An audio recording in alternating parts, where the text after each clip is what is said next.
The United States House of Representatives has passed a major defense bill in Washington.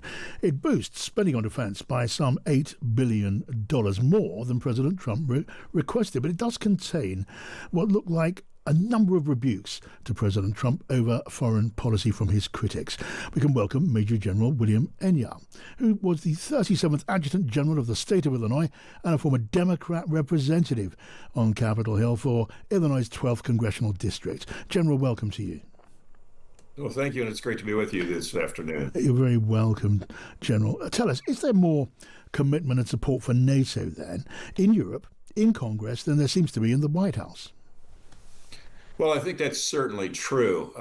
I think the very higher echelons of the military understand the importance of NATO and certainly support our allies and understand the importance of alliances in this dangerous world. You know, had it not been for our NATO allies who supported us for the 20 years of Iraq and Afghanistan, it would have required a much, much larger commitment of U.S. forces. And frankly, I'm not sure we could have handled that. And certainly I think the same is true in Congress, particularly the Senate, where people tend to have a more strategic view, and frankly, the people he surrounded himself with in the White House tend to, better word, isolationist.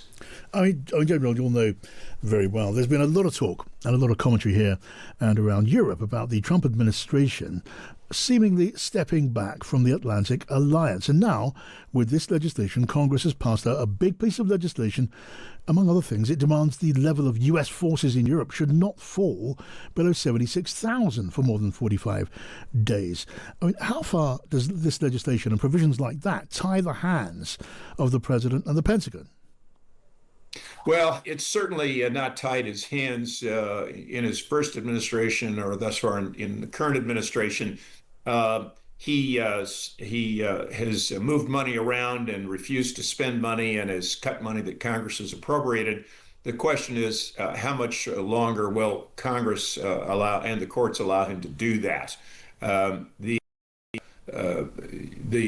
Constitution clearly sets forth that Congress has the power of the purse, yet Donald Trump and his administration have, in many ways, certainly ignored that. Yeah. So when you get this piece of legislation setting a minimum level for the deployment of US troops in Europe, is he then able, within the Constitution and within the law, to ignore that?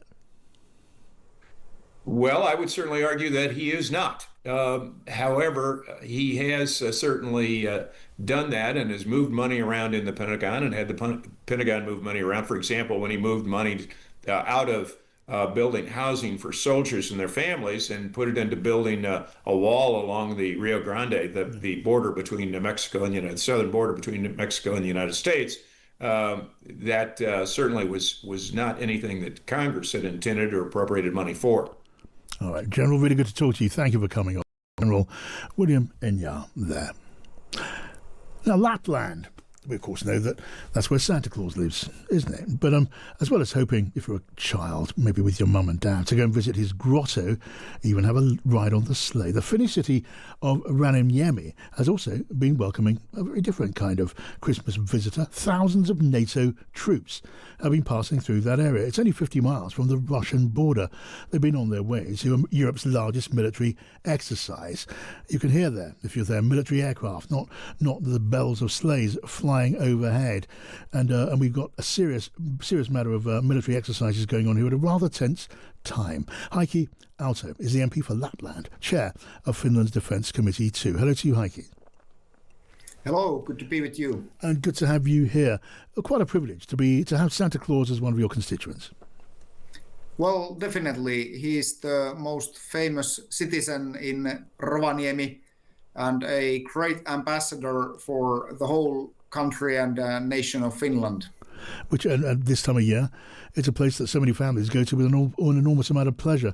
But of course, there's a shadow over life in Lapland and over so much of Europe, isn't there? With the growing threat, the growing presence of Vladimir Putin's Russia, and your country, Finland, which knows a lot about that tension over the years, over recent history, seems determined to try to be ready for it.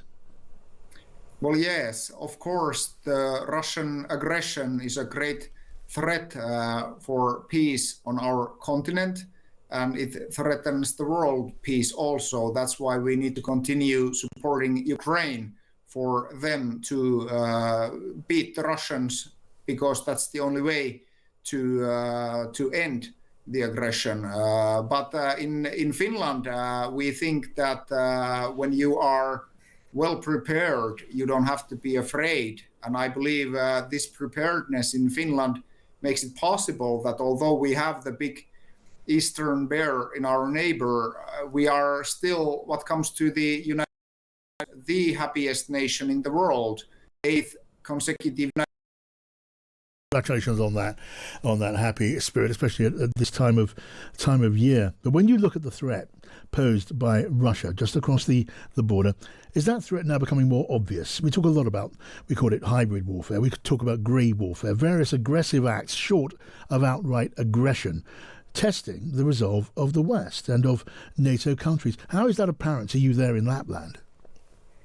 Well, Finland is really well prepared. And of course, in Rovaniemi, we can feel ourselves very secure as a main military base at the same time as we are maybe the most touristic winter destination for the people to come and visit Santa and enjoy the tons and tons of pure white snow we have on the ground and see the aurora borealis on the sky and so on. So yes, we are prepared, and in Finland we kind of have this saying that if there ever would be a time that the Russians would try to somehow threaten us, it would be the Christmas day, because then we are celebrating Christmas and having holidays with our families. And last Christmas, Russian Shadow Fleet vessel called Eagle S actually cut some electrical cables between Finland and Estonia. And it wasn't a great threat against Finland as a greater nation, but it was a great threat against our neighbors in Estonia. So we have to understand that this Russian aggression takes different fronts and different forms all around Europe, not only within the eastern flank. Yeah, and we're familiar, aren't we, with the concept of grey warfare now, hybrid warfare in so many forms. I must ask you one final, very, very serious question, if I may, maybe a sensitive one for a representative of Lapland, the home of Santa Claus himself, because we know, don't we, that the North Pole moves depending on the movements of the Earth. Can you say with absolute certainty and accuracy that Santa's home is still in Rovaniemi?